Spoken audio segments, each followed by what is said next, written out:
The revolution is upon us. This is Get It on Vinyl. Michael, tell us about Smiling Dog Records. I don't even know where to start with that. I started as a record collector and was really sick of there being no options in Billings as far as a place to get records. It's been an exercise in learning to let go. When I first opened, I opened with my personal collection and I watched like my favorite records walk out the door.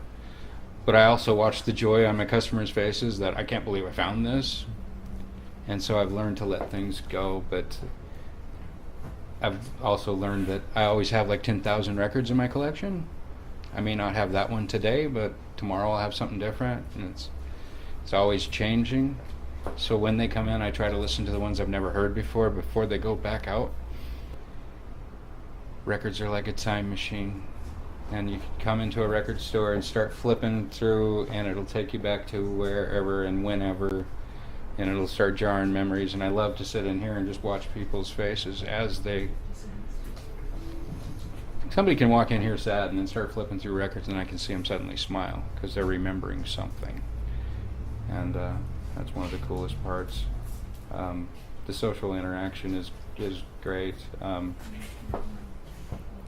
and you just can't get any of that experience from an online sale.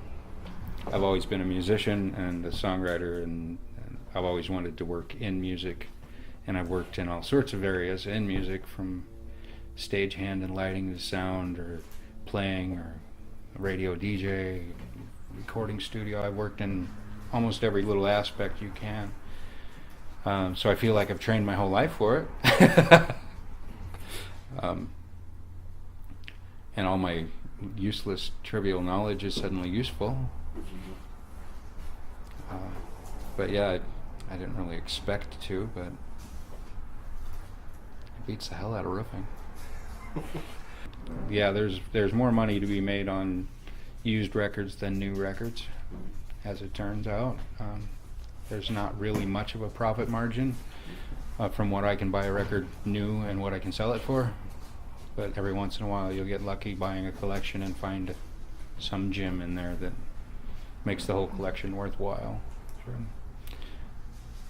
A lot of the really popular artists, sold millions of copies of their records, and that means there's millions of copies out there. So bands like Journey, they were really popular, and you'd think they would hold some value, but they typically average $4 or $5. So it's still, it's the Beatles, the Pink Floyd, the Stones, the mainstay classic rock artists are still. That's what pays the rent around here. People like to own the record, look at the art, look at the cover. I've never been a download guy for that same reason. It's like I don't have any interest in downloads at all. I've never have. I want to physically own my music. With something like iTunes, you pay for a subscription, but you don't own your music. You don't have a physical copy sitting at home. You drop your phone in the toilet, it's gone. I like to own my music.